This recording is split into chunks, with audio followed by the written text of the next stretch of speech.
little bit of time at the beginning of today's, or as much time as it takes, beginning of today's class to deal with any questions that you might have on P-sets 4 and 5. So let's start with that. Then we'll start chapter 9. So who has a question?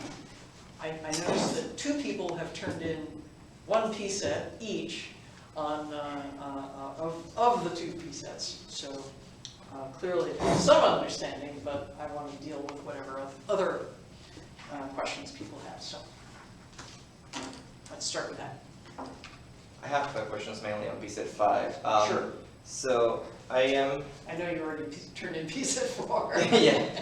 Twice, in fact. Sorry. Yeah, well, you know. I noticed hours later when I was gonna email you, I was like, oh boy. I do not have the ability to transfer it, so that's why I had to have you resend it in the right place. It just takes a second. So. Anyway, yeah. So my main question is to get the I guess the exponential, because the way I'm thinking is that we are supposed to add 3 different paths for the being on position A, B, or C. Yeah, I mean, the idea is that it's like the 2-slit system we did in class, but now there's 3. Right. Okay, so we can imagine that we've got 3 holes here and 3 holes here, and so on, dot, dot, dot, and then here's the detector, okay? So we imagine that it's, the particle can be on this side, or this side, or this side. So instead of being on the right or the left, it's in one of 3 places, you know, the left, the right, or in the middle. You know? And so it's just exactly what we did, except 3 instead of 2. So if you could follow what I did in class, and this is to see if you did follow what I did in class. If you could follow what I did in class, it's just a 1 step higher generalization. Now, of course, in class we also did the infinite higher generalization, that is putting an infinite number of holes in these things and then getting a free particle. But this is, you know, this is discrete. So, so the reason I didn't do it as a 3-slit system is that this is well, all right, let's leave it up. There we are. The reason I didn't do it as a 3-state system is that it's, I mean, you can go from this side to here, or you can go from this side to here, and we're imagining it's the exact same amplitude. So that's why I made it as the relative rotation of the methyl group in ethane, methyl groups in ethane. So I don't know if you know what ethane is. Ethane is the, remember, with an M it's 1 carbon, with an E it's 2 carbons, never mind. I took organic chemistry, what can I say? All right, so here is ethane.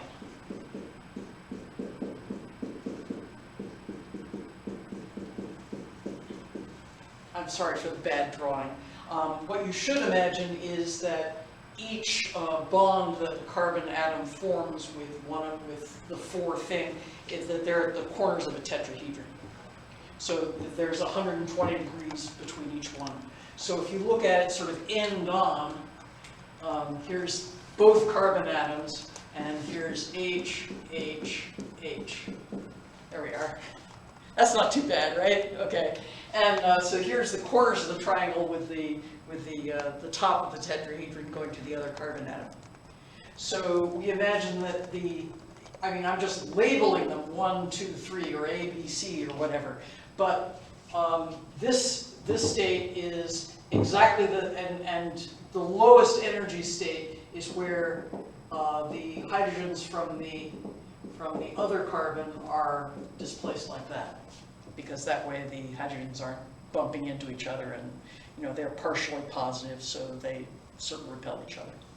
So you can imagine that just considering the relative rotation, that having one here has the same energy as having one here, is the same energy as having one here. But they rotate as a whole, like that. So we could consider one in the upward position to be position A, one in this position to be position B, one in this position to be position C. And if we rotate counterclockwise by 120 degrees, we get from A to B. If we rotate clockwise by 180 degrees, we get from A to C. So this is a very symmetric representation of, or physical example for the three-state system. So it's easy to see how you can get from any one state to any of the other states, and by symmetry, the amplitude to go from either this way or that way is exactly the same. So what we're imagining is that the Hamiltonian, and just to make it real easy, we're going to imagine that, let's just put the zero of energy in at any one of the states. So that means that these are all zero. All right, and we can go from A, and we're labeling the things as A, B, C, right? A, B, C. So if we call this J, then all the off-diagonal elements are J. By symmetry, they're all the same. Is that clearer as to what it is I'm doing here? So again, what we're going to do is we're going to, what did I ask for? The amplitude in terms of the short time propagators. So the idea is then that we write the amplitude as all the possible paths. What did I say? Going from A to B? Yeah. We start out in A and we get to B. And you can see that we can get from A to B by one amount of rotation here, or 1, 2, 3, 4. Okay? So any number of rotations counterclockwise modulo congruent to 1 modulo 3. Okay, will get you from A to B. But what about clockwise rotations? Okay, so you have to worry about those too, because one clockwise rotation destroys a counterclockwise rotation. Yeah. So it's the number of net counterclockwise rotations congruent to 1 modulo 3. How's that?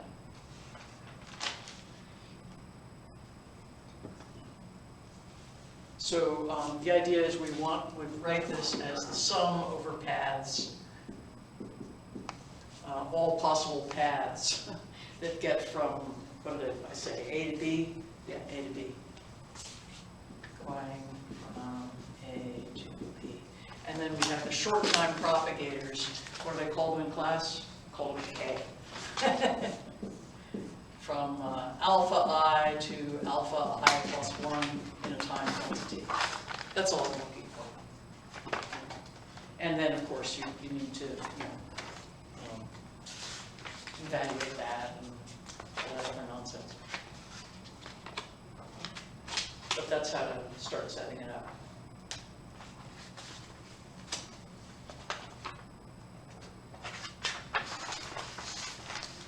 Which one you call A, which one you call B, doesn't matter by symmetry.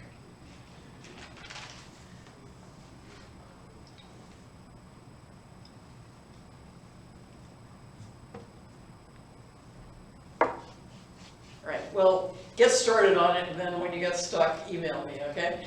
All right. I hope that's clear to everybody. Please ask any questions if anything is not clear. Or if you have questions on PSET 4.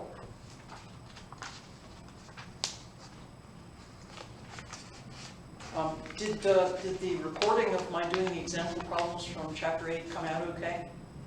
Didn't come out okay? Didn't even look, okay. No, I didn't get it. Oh, okay. Yeah. No, it's posted on Blackboard under cloud recordings. Oh, okay. Oh, I haven't Go looked into, go to Blackboard, go to Zoom, click on cloud recordings and it should be there. Gotcha. okay. Those things are huge. I mean, I mean, once you put in video, the file gets really big, so if I put it in the cloud, then it doesn't take up space. Well, it takes up some space somewhere, but I don't have to worry about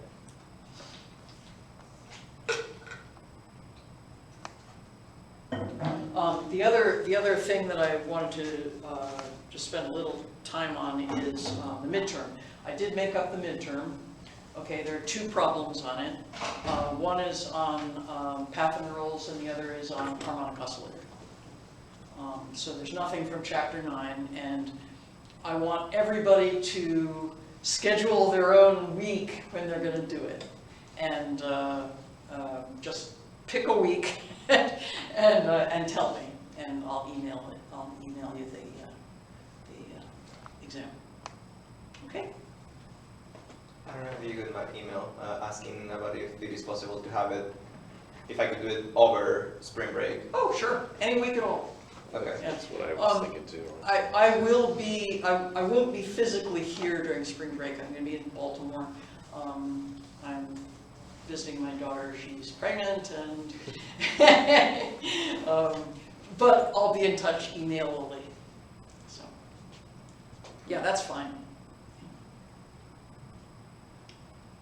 Anybody else? No? No idea? I just, I mean, I'm sure you have other exams, and I don't want to complicate your schedule by having a set time for everybody, so you tell me when it's good, that's when we'll do it for you. And once everybody's turned theirs in, I'll post solutions, or I'll go over them in class, or whatever. Anything else?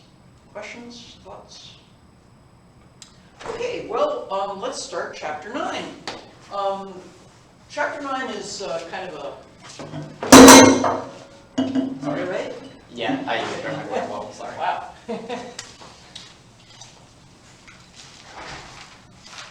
Okay, so chapter 9. Translational and rotational symmetry in the two-body problem. It starts out pretty easy stuff with section 1, how to go from 1 dimension to 3 dimensions in wave mechanics. And it's pretty much exactly what you think. Everything where we had x, it now becomes the vector r. So for example, we had a position state x, and it was such that if we operated on it with the position operator, we got back the number x times the same state. In other words, it was an eigenvalue of the position operator in 1 dimension. Okay, so now we're going to do it r, which is this operator is an actual vector operator. Okay, so this thing has 3 components, so you can think of that as x, y, z. So we're specifying that it's a position operator in each of those 3 things.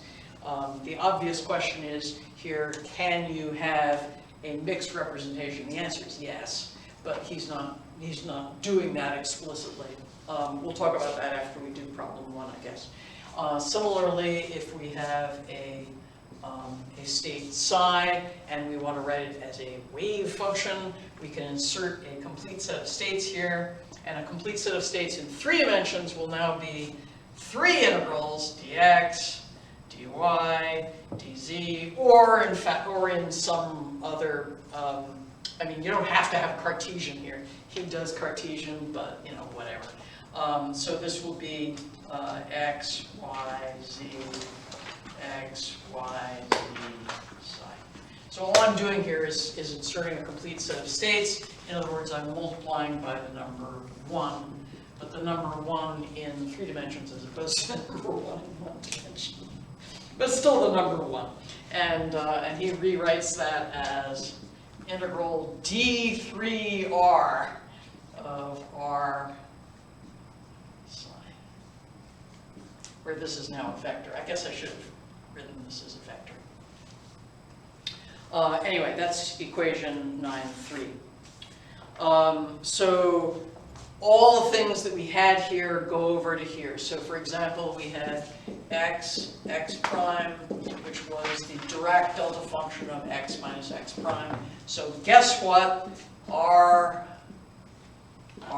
prime is the product of 3 Dirac delta functions.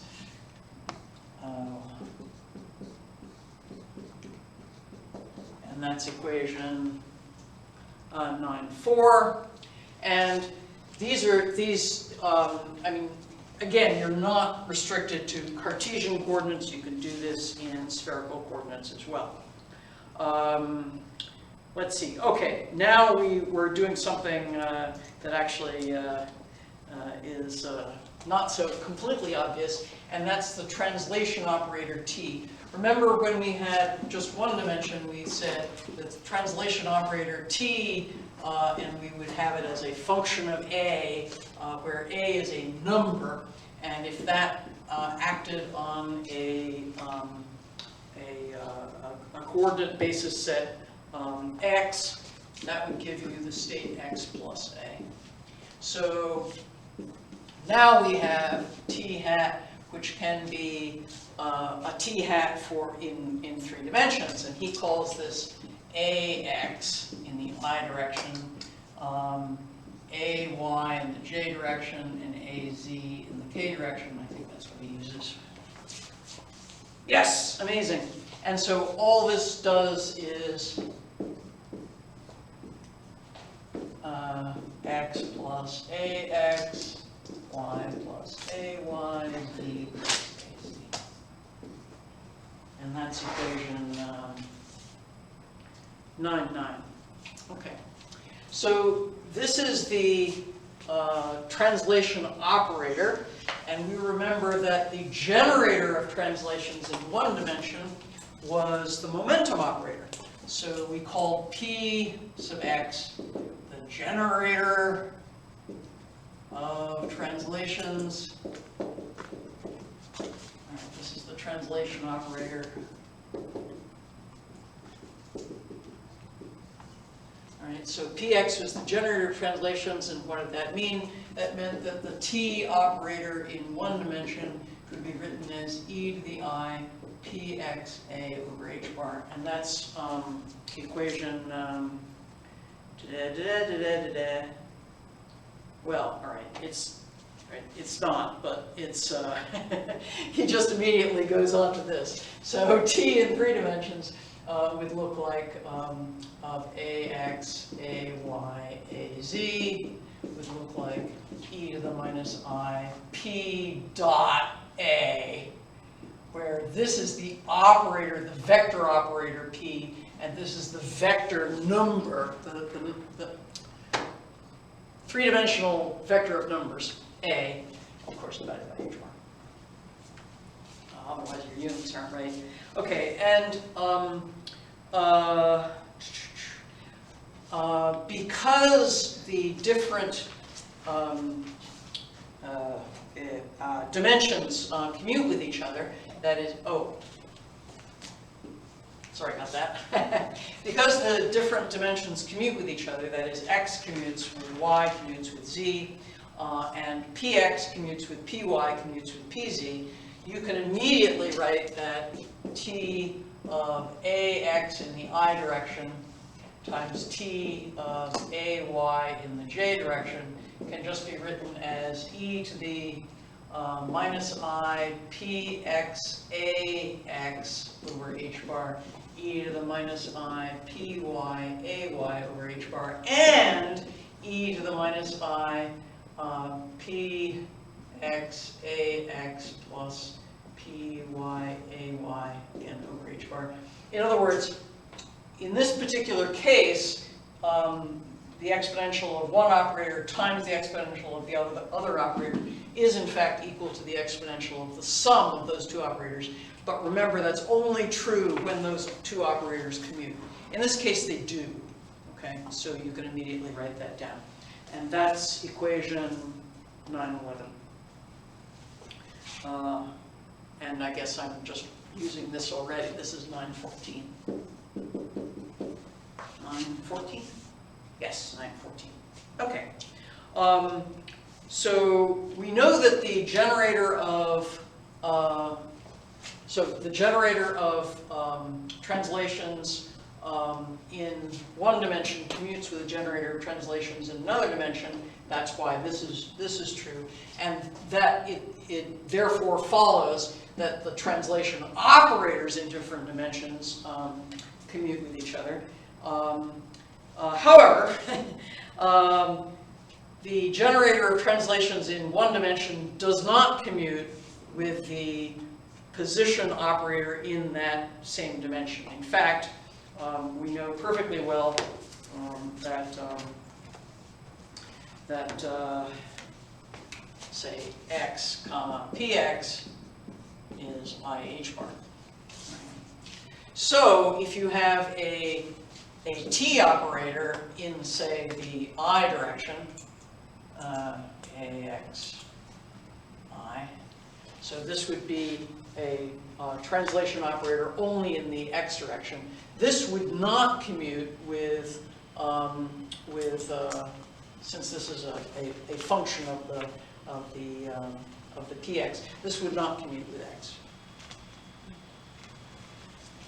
However, so we're now at the bottom of page 305. However, they will commute with a position operator in another dimension. So because x comma py is 0,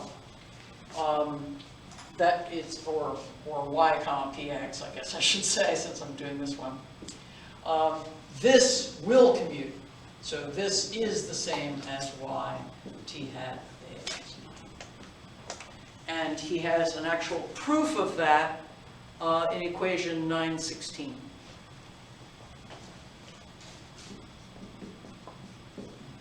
And it's a fairly easy proof, which I'm not going to go through because I'm about to do problem 2 for you, which is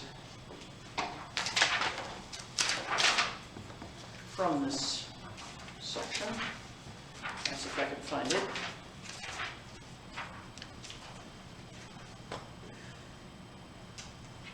Oh, sorry. No, I'm thinking of a different problem. my apologies. Okay, no, problem 2 is from this section, but it has nothing to do with those commutation relations. But let's do it anyway, because at the very end of this section, oh, I guess I should write down the general thing here, which is that xi comma pj is IH bar delta ij, where this delta function, of course, is not the Dirac, but the Kronecker delta, and that's equation 919. Just as we did the position operators here and how they generalize to 3 dimensions, we can also do the p operators. Okay, so just as we did this thing goes to the R, we could say that we had px operating on a px state, and that gave us the number px times the same state back again.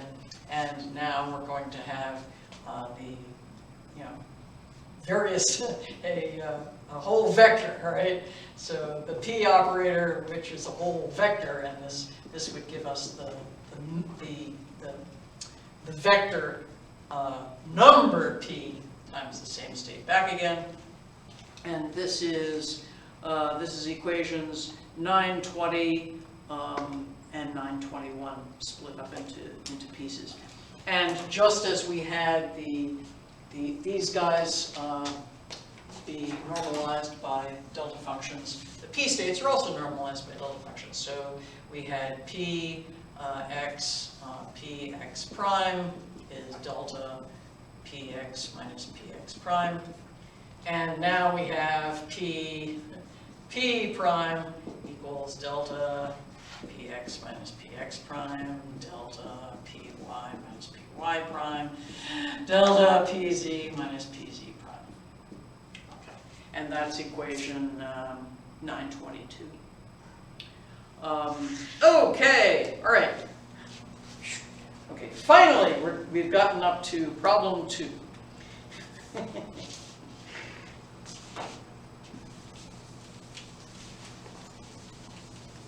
So some of these example problems and also your homework problems from chapter 9 seem really trivial. Well, they are kind of trivial. I wrote out the solutions already, and all 5 got onto two pieces of paper, so they're pretty short. Okay, so let's do number 2 here. What is the generalization to 3 dimensions of the Fourier transform relationship 6, 7? Okay, where is that? I wrote it down. It's on page, I thought I wrote it down. 657.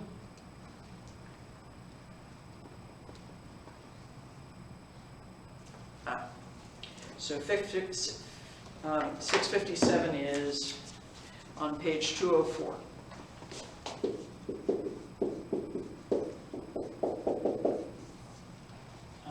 Page 204, and it is p psi equals dx px x psi, which we get how? Yeah, we just insert a complete set of states in here. In other words, you multiply it by 1 in between these two things. And the form of the number 1 we choose is this. And then putting in what this is, that's, let me get my sign right here, 1 over square root 2 pi h bar e to the minus I px over h bar. And then psi of x or x psi, whichever way you want to put it.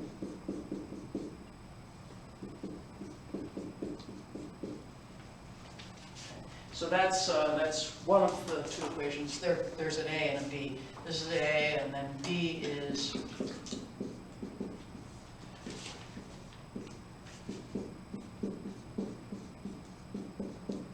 again, we get that by inserting the number 1 in between these 2 things, but the form of the number 1 here we choose is integral over p ket rho p. And I don't even need to look at my paper this time, because if that's a minus, then this one's a plus.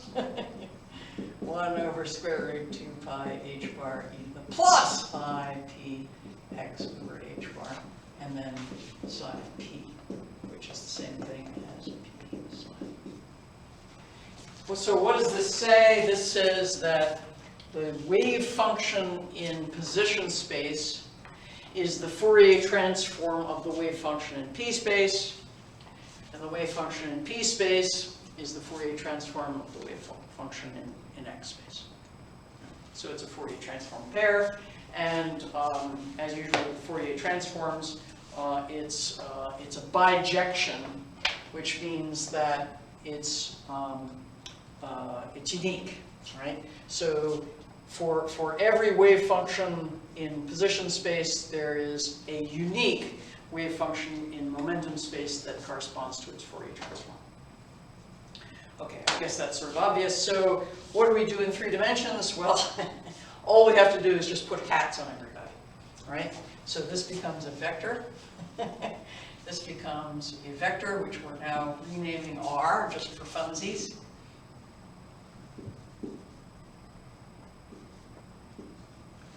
And again, this is dr. And now this is going to be, this guy has,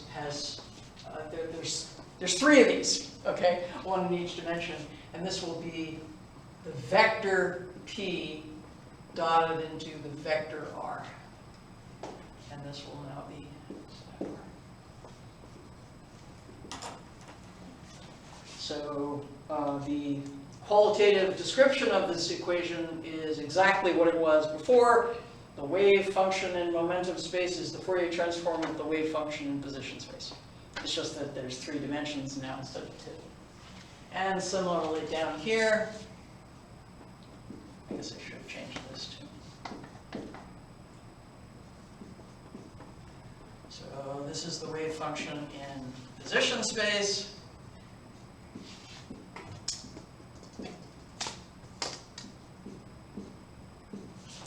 And it's the Fourier transform of the wave function in momentum space. Boy, that was easy. All I had to do was put hats on everybody. And if this reminds you of freshman physics where you do kinematics in one dimension, and then you put hats on everybody and immediately you've got 3 dimensions, you're absolutely right. That's exactly what it is. Okay, so, boy, that was easy. All right, so that's number 2, which just asked for the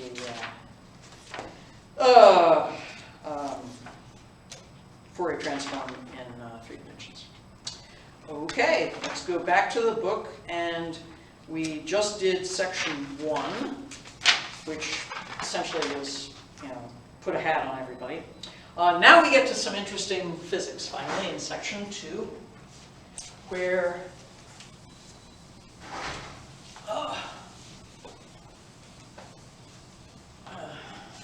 we're going to talk about an actual physical situation where we have 2 subsystems, so 2 bodies. We're calling them 1 and 2 because we have absolutely no imagination at all. And we're considering the situation where the Hamiltonian has the momentum for number 1 over 2m1 plus the momentum squared over 2m2 for the second particle. So that's the kinetic energy of each of the 2 particles. And then we have some potential energy, which he surmises is just a function of the distance between the 2 particles. So that would be R1 minus R2. So there are a number of cases like that, where the potential energy for a 2-particle system only depends on the distance between them, not the direction or anything else. And of course, the situation that immediately springs to mind is the hydrogen atom, because we all love hydrogen atoms. What we're wondering in this section is how do we get a simplification of this? Can we use the symmetries of the space and of the Hamiltonian to simplify our problem a bit? And the answer is yes. And what we're going to do is think of our basis as just being R1, R2. And since these are 2 distinct particles, we are assuming 2 different masses possibly, or in any case they're distinct, we're going to say that the state that is made up of these 2 positions is just the outer product of each of the 2 position kets. So the idea is that that the Hilbert space of the one and the Hilbert space of the other, that is, the union of these 2 Hilbert spaces, is needed to describe this case. And so these are direct products of single particle position states, which we already know how to do. Okay, so if we translate one of the particles, nothing happens to the other one. So we can call those 2 translation operators T1 and T2. So if we have T1 operating on R1, R2, this is only, let's say, what does he have here? A. Amazing. So this only operates on this guy. So this is going to give me R1 plus A for the first particle, but not touch R2 at all. Makes sense, right? And similarly for R2, all right? So in that sense, they are independent. We also know that P1 and P2 commute. The two momenta are independent. And so we're going to make a new variable that we're going to call capital P, and I apologize for its not being easily distinguishable, which is the total momentum, which is P1 plus P2. The point of this is going to be that because the Hamiltonian is translationally invariant, the total momentum is going to be conserved. In other words, translational invariance is going to give us conservation of momentum. And this is in general a principle in physics. Okay, that's what we mean by invariance, the spatial invariance. Okay, that is, it doesn't matter to the Hamiltonian, to the energetics of the problem, whether the two particles are here or here, as long as the distance between them is the same. In other words, what we're going to do is show that we're going to translate both of the particles by A, and show that the resulting since these two guys commute, this is e to the minus I P1 dot A over H bar, e to the minus I P2 dot A over H bar. Or we can also write this as, remember from section 1, e to the minus I P1 plus P2 dot A over H bar.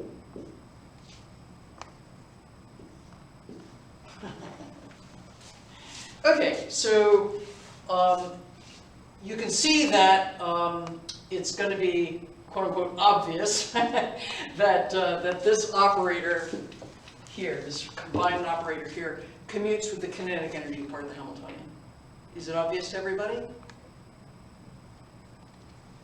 Okay, remember P1 and P2 commute with each other.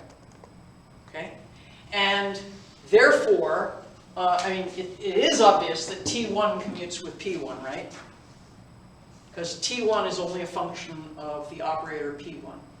So T1 commutes with this term in the Hamiltonian. Right? But T1 also commutes with this term in the Hamiltonian because P1 and P2 commute with each other. And similarly for T2. So this product operation here commutes with the kinetic energy part of the Hamiltonian.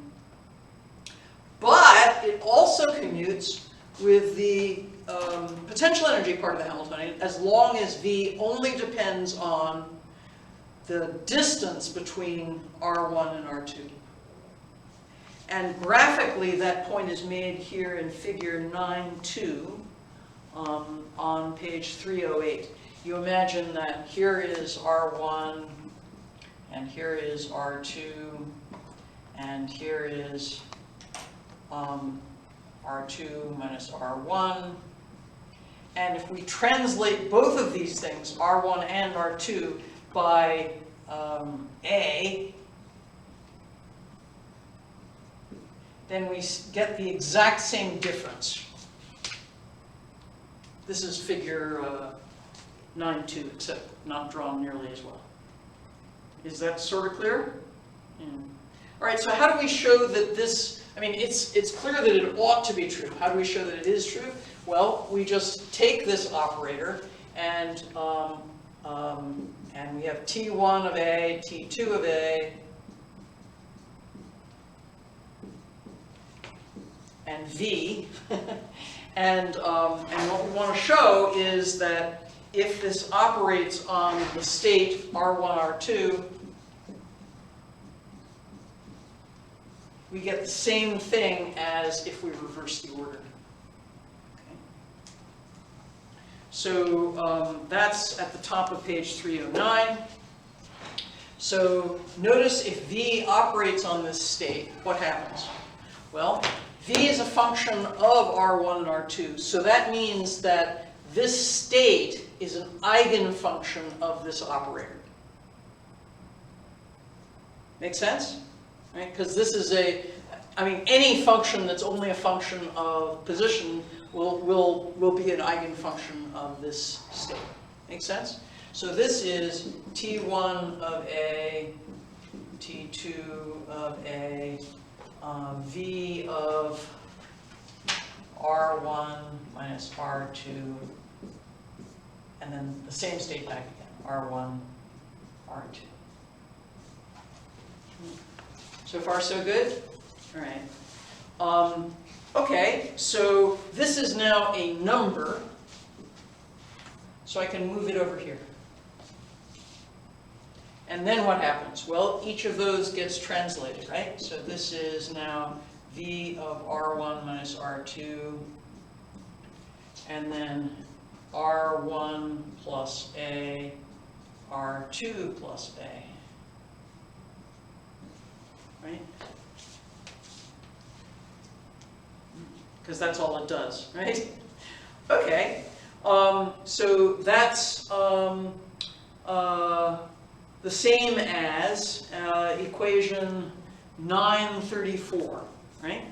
Because we know that that's the same thing as if we had R1 plus A and R2 plus A. This is the same thing as V of R1 plus A minus R2 plus A,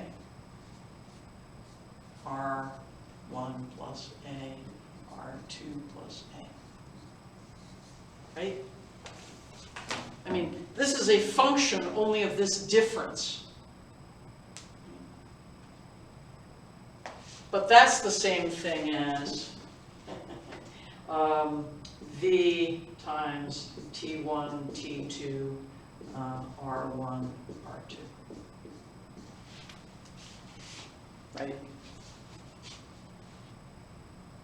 So that means that this guy, this sort of translation operator that translates both of these guys, commutes with the potential energy. We've already seen that it commutes with the kinetic energy.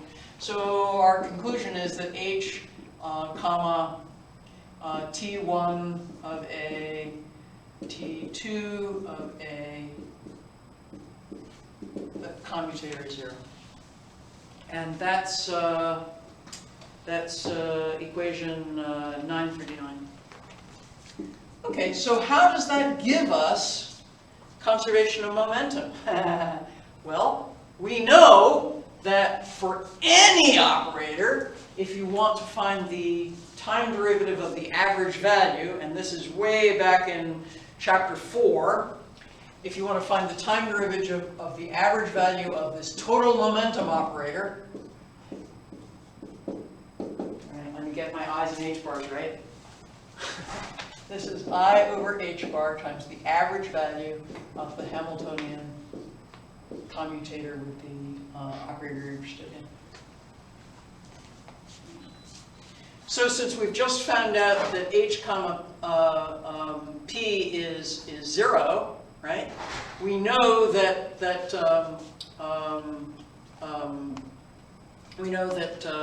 the momentum is conserved. That is, it just doesn't change with time.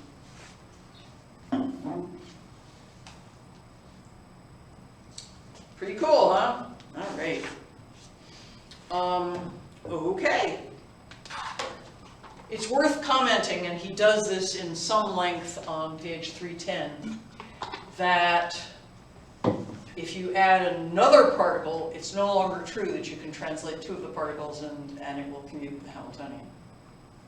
You have to translate all of them. Otherwise, and you have to translate them by the same amount, right? I mean, the exact same vector. So the idea is the isotropicness of space means you have to do a translation operator on everybody. You have to move the whole system by a certain amount. Otherwise, you screwed up.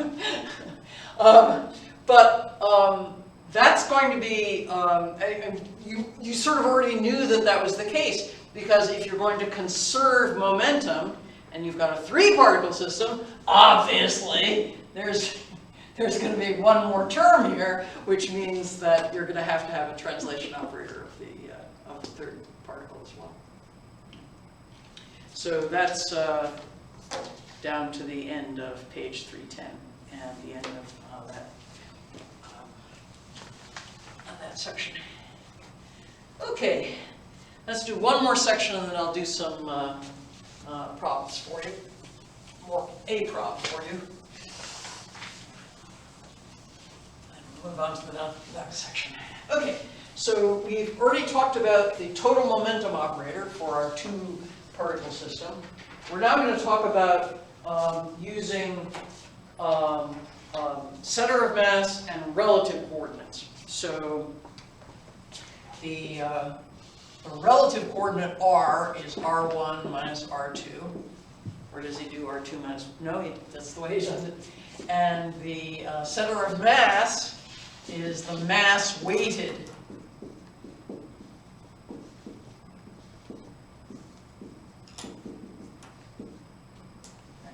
So these are equations 945a and b. Okay. Right. He then claims that certain commutation relations hold, and we're going to show them in number 4. Okay. So let's just go right ahead and do that. This is equations 946, 947, 949, and 950. Okay. So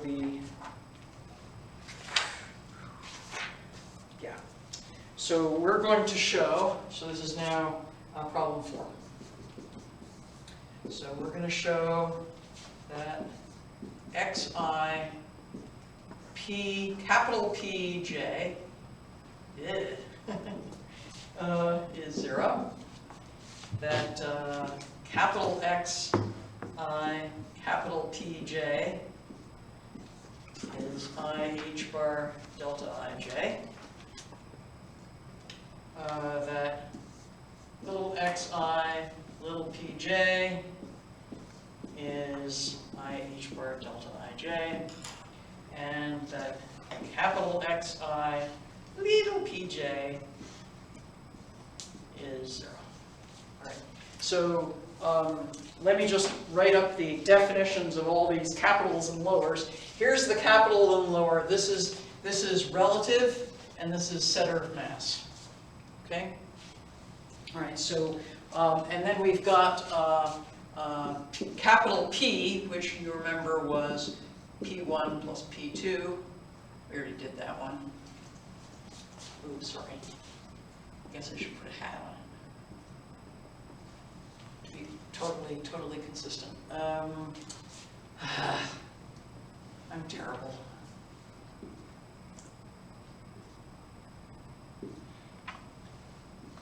All right, and we've got capital R.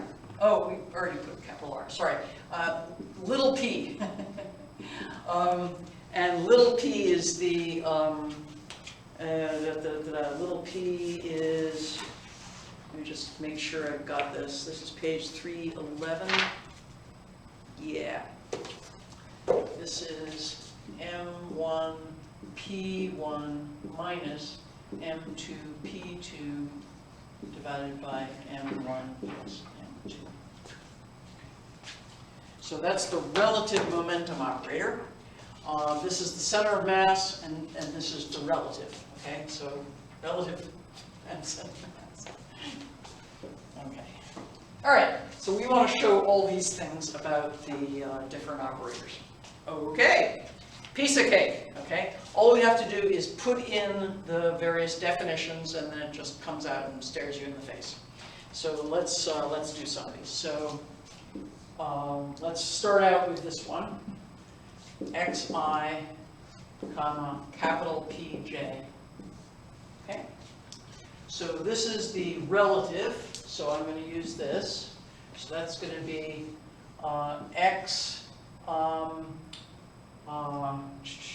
x1i minus x2i And then I'm going to put in what the capital PJ is, which is P1J plus P2J. Everybody okay?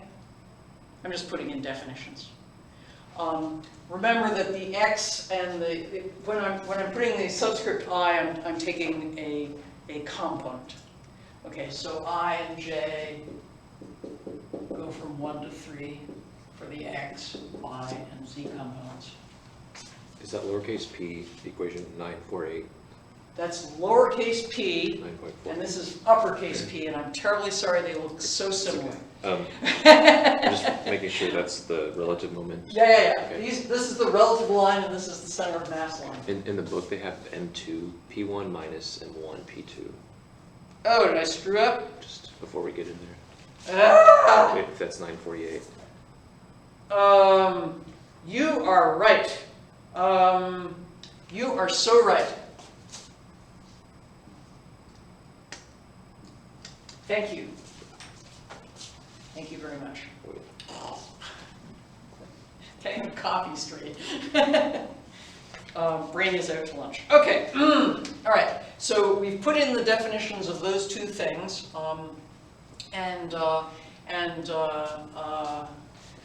now all we have to do is put the various things in. So this is x1i, comma p1j minus x2i, comma p1j plus x1i, comma p2j minus x2i, comma p2j. Okay. And we automatically know that the x for one particle commutes with the p for the other particle. Right? So this guy goes away, right? And this guy goes away. And these guys, let's see, have I got this right?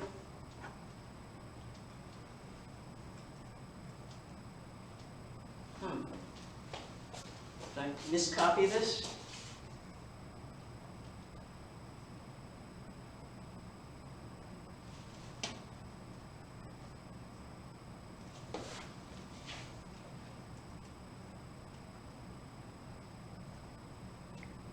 I think I've messed up my 1s and 2s. Hold on. No, I haven't messed up my 1s and 2s. Great. I have a minus sign here. So this is, of course, delta IH bar delta IJ. But this is minus IH bar delta IJ. So they cancel. Oh! All right, so that's the first one. Check. Let's do the second one. All right. So the second one is capital XI, capital PJ. Right? And I'm going to put in those guys. And so this is going to be 1 over M1 plus M2. That's from, I'm just taking that out, that's a constant. And then we've got M1 x1i plus m2 x2i. So far so good, comma, and then this is the sum p1j plus p2j.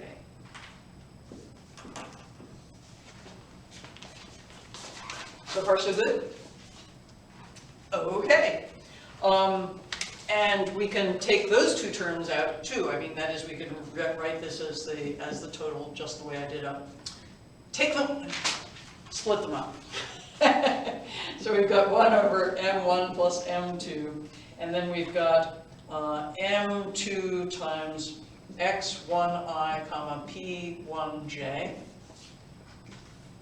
and this is a curly, I guess, plus m2 x2i, comma p1j, plus M1 X1I comma P2J plus M2, let's see, wait, this should be an M1. That should be an M2. This is an M2. Finally, X2I comma P2J. Have I got all my 1s and 2s in the right place? You're sort of okay? Oops. Okay, all right. Now, notice that the ones that are, again, mixed, that is a 2 and a 1, are going to be 0. Okay, because 1 and 2 commute with each other. So this one goes away and this one goes away. So all we have is these two terms left, okay? And this is going to be I h bar delta ij, and this is going to be I h bar delta ij.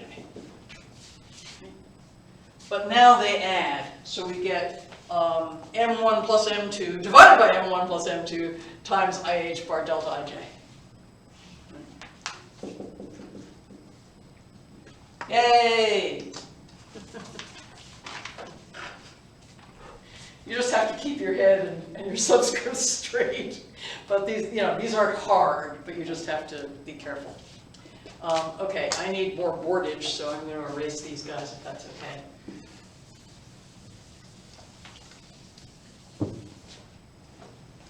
All right, I'll switch colors here and go on to xi comma pj. Right? Now these are little. So x I p j. Now there's no 1s and 2s here. There's no i's and j's. Excuse me. There's no 1s and 2s here because these are the these guys and these guys. Okay. So we've got two things going on. So this is 1 over m1 plus m2. That's for the p here. And then we've got x1i minus x2i, comma m2p1j minus m1p2, let's see, m2p1 and 1p2j. Right, did I mix up my 1s and 2s that time? I think I got it right. Yeah, okay, great. All right, so let's split that up. All right, so this is 1 over m1 plus m2, x1i, comma m2p1j. You know what, I'm going to take that m2 outside.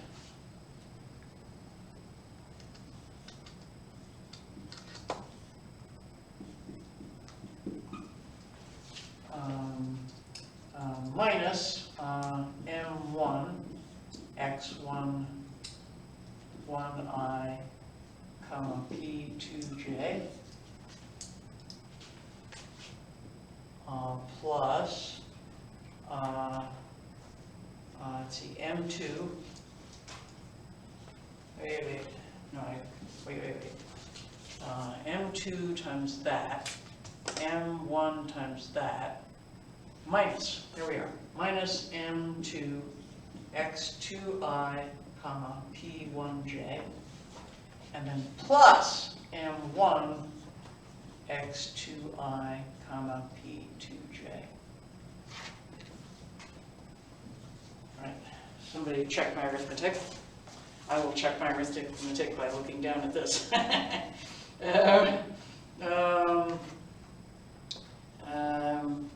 Okay, I think I'm good. Am I good? Possibly good. All right, so remember the 1s and 2s commute, so this one goes away and this one goes away. This is I h bar delta ij, and this is I h bar delta ij. and we've got M2 plus M1 times IH bar delta IJ, and we've got an M1 plus M2 out front. So this whole thing is just IH bar delta IJ. Check.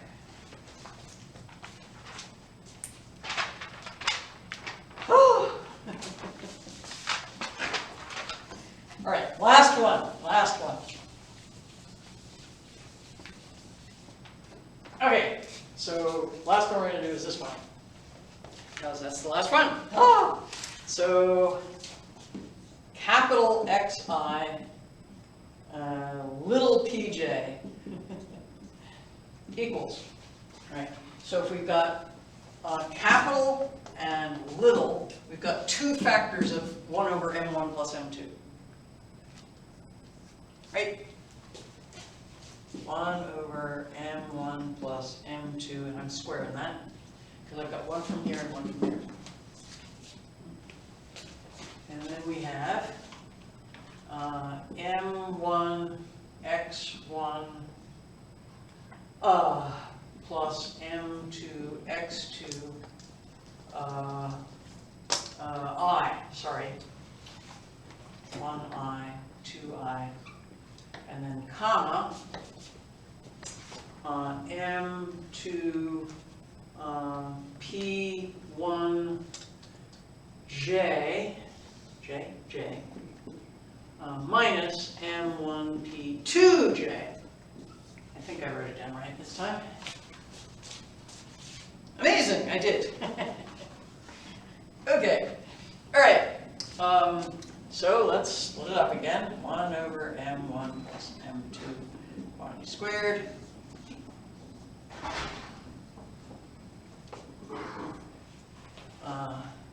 Right, so this term is m1, m2, x1i, comma, p1j.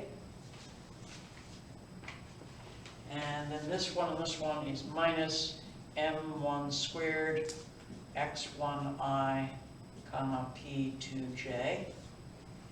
And then this one and this one is m2 squared, x2i, comma, p1j.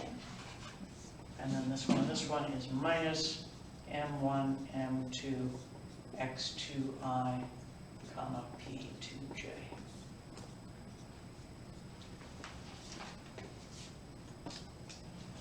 Okay, and once again we notice that the 1s and 2s commute, so this term goes away and this term goes away. And this and this are identical, right? This is, except this one's 1 and this one's 2. So this is IH bar delta IJ, and this is IH bar delta IJ. But they're both multiplied by M1 and M2, and they're subtractified from each other, so this is 0. Check. Whoop, whoop, whoop. All right, so that's number 4. A lot of algebra, but, you know, nothing really complicated. Oh, okay. Let's go back to the book and notice that if you do define these sets of coordinates, relative and center of mass, that he then spends half a page on 312 showing that you can then write the Hamiltonian for both the particles. Let me just erase this. You can then write the Hamiltonian for both the particles, which, remember, was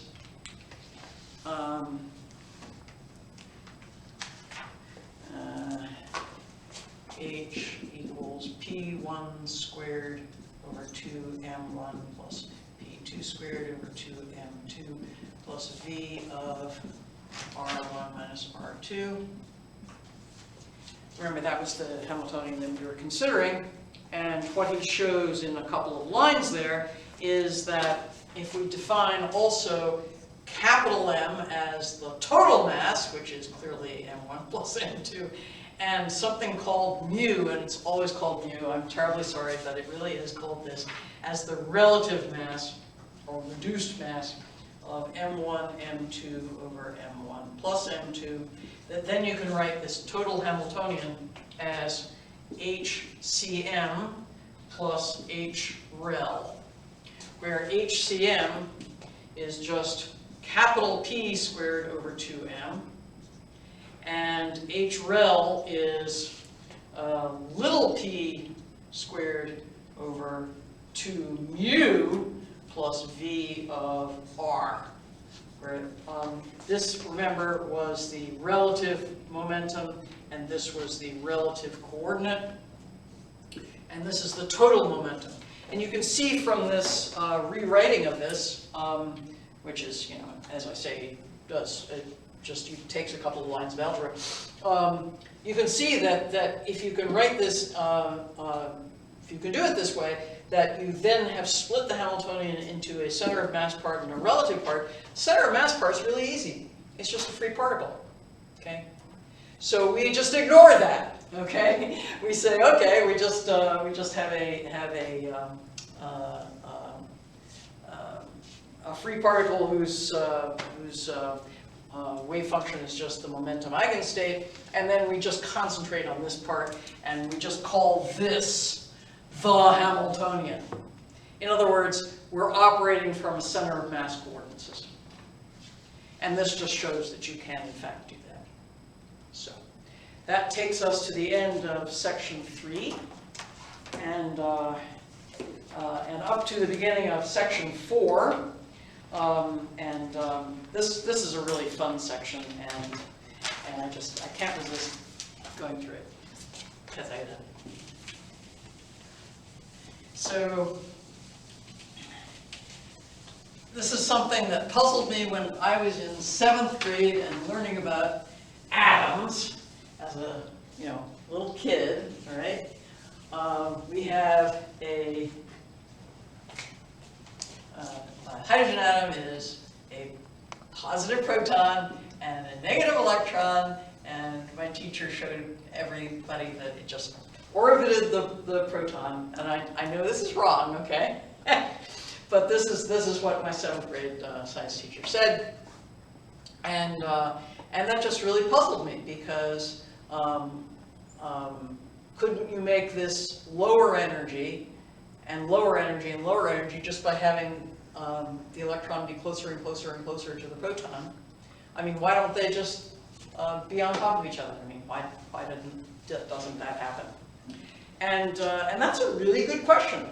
Classically, that's exactly what ought to happen, right? The electron is accelerating, and we all know that accelerated charges radiate electromagnetic energy. And if they radiate electromagnetic energy, they have to lose energy. And if they lose energy, they have to go down to a lower orbit. And if they go down to a lower orbit, they have to radiate more energy, and you end up with them on top of each other. Okay. But quantum mechanically, we know that can't happen. How do we know that can't happen? We know that can't happen because if they really were on top of each other, then that would violate the Heisenberg uncertainty principle, because their relative distance would be 0, and their relative motion would be 0. And according to what we just saw, okay, that would mean that the Heisenberg uncertainty principle would be violated for that Hamiltonian, which we just wrote down and I just cleverly erased. Okay. So what do we do? Well, this argument here in section 4 is actually due to Feynman. So he appropriated it. Feynman's dead, what can I say? All right, so the argument goes as follows. We say, okay, so we know they can't lie on top of each other because Heisenberg. Well, let's say that the size of the electron, the size of the atom is given by some parameter A, which has units of distance. Okay, so this is the size of the atom. It's a parameter that gives us something like the size of the hydrogen atom. Okay, so if that's the size of atom, then what does Heisenberg say about delta P? Well, we know that delta x delta p has to be greater than h bar, all right? And we're going to cheat it a bit and say that delta p is on the order of h over a. As I say, we're cheating a little bit. We're cheating that way on purpose, so everything comes out right. But we haven't really said what a is, you know?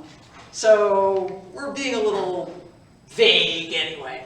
All right, if that's the spread in the momentum, then that's also the minimum momentum, right? So this is the size of P. So in other words, this is what P is. P is like H over A. Okay, well that means that the kinetic energy, which is P squared over 2m, is something like H over A squared 1 over 2m. Right, so that's the kinetic energy. Okay, what about the potential energy? Well, the potential energy, and he does this in CGS Gaussian units, I hope you're not offended, is minus E squared over R, which we're taking as A. Okay. As I say, he's doing this in CGS Gaussian units, so, but as he points out, if you really want to use SI units instead, just replace E squared everywhere it appears by E squared goes to E squared over 4 pi epsilon naught. Then Nagger and SI, okay? Happy? Okay, so that means that my total energy, putting these two together, is h squared over 2ma. Let's make it an h bar, because that's the way I have it in my notes. H bar squared over 2ma minus e squared over a. Now, we want to find the minimum energy state. So, how do we find the minimum of a function with a parameter of a? We take the derivative and set the derivative equals 0. So we say dE dA equals 0 equals h bar squared over 2m a, sorry, this was a squared. 2ma to the cube with a minus sign, and then minus, or plus, excuse me, once I take the derivative, e squared over a squared.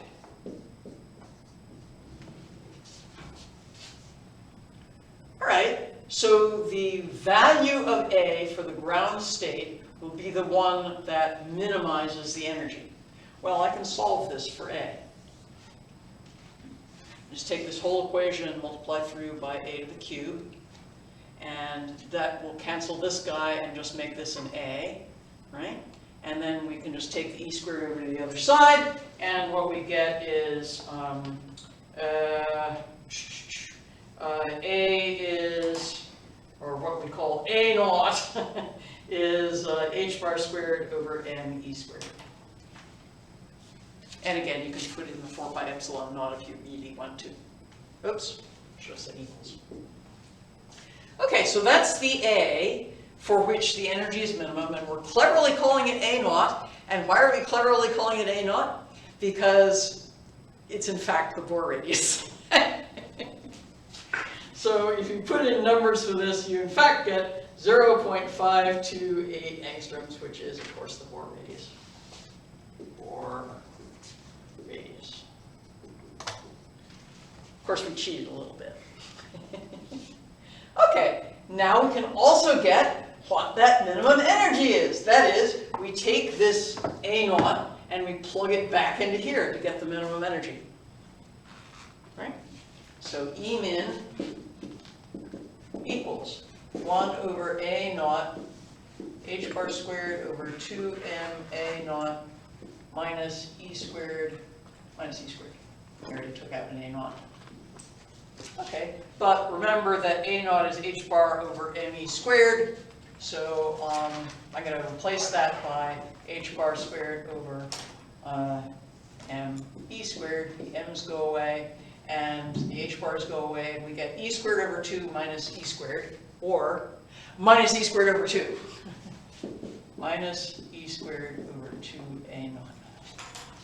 And guess what? That's 13.6 eV.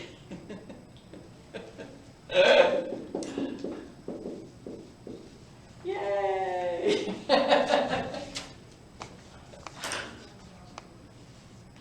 So as I say, I mean, we're fudging it a little bit, but essentially what this is using dimensional analysis to find out what the dependence of the energy on Planck's constant, the mass of the electron, and the something like a length scale that gives you the size of the atom, R. So, you know, dimensional analysis, I mean, nothing wrong with that. So, but as I say, we fudged things a little bit just so it would come out exactly right. All right, now, what's the point? Okay, the point is that this is why you don't fall through the floor. Okay, lower level physics courses sometimes give the incorrect answer that the reason you don't fall through the floor is electromagnetic repulsion. That the electron clouds in your shoes repulsify the electron clouds in the linoleum. But that's not true, okay? Because why? Because most of those electron clouds is actually empty space, okay? What actually provides that, the fact that atoms have a finite size, it's actually quantum mechanics. It's Heisenberg. And without this, you really would fall through the floor, okay? So isn't that cool? Yeah. So this is why, in fact, atoms have finite size, why life as we know it is possible, why just, you know, everything. It's all quantum mechanics. And I'm sorry I ran over a little bit, but you just had to hear the punchline, didn't you?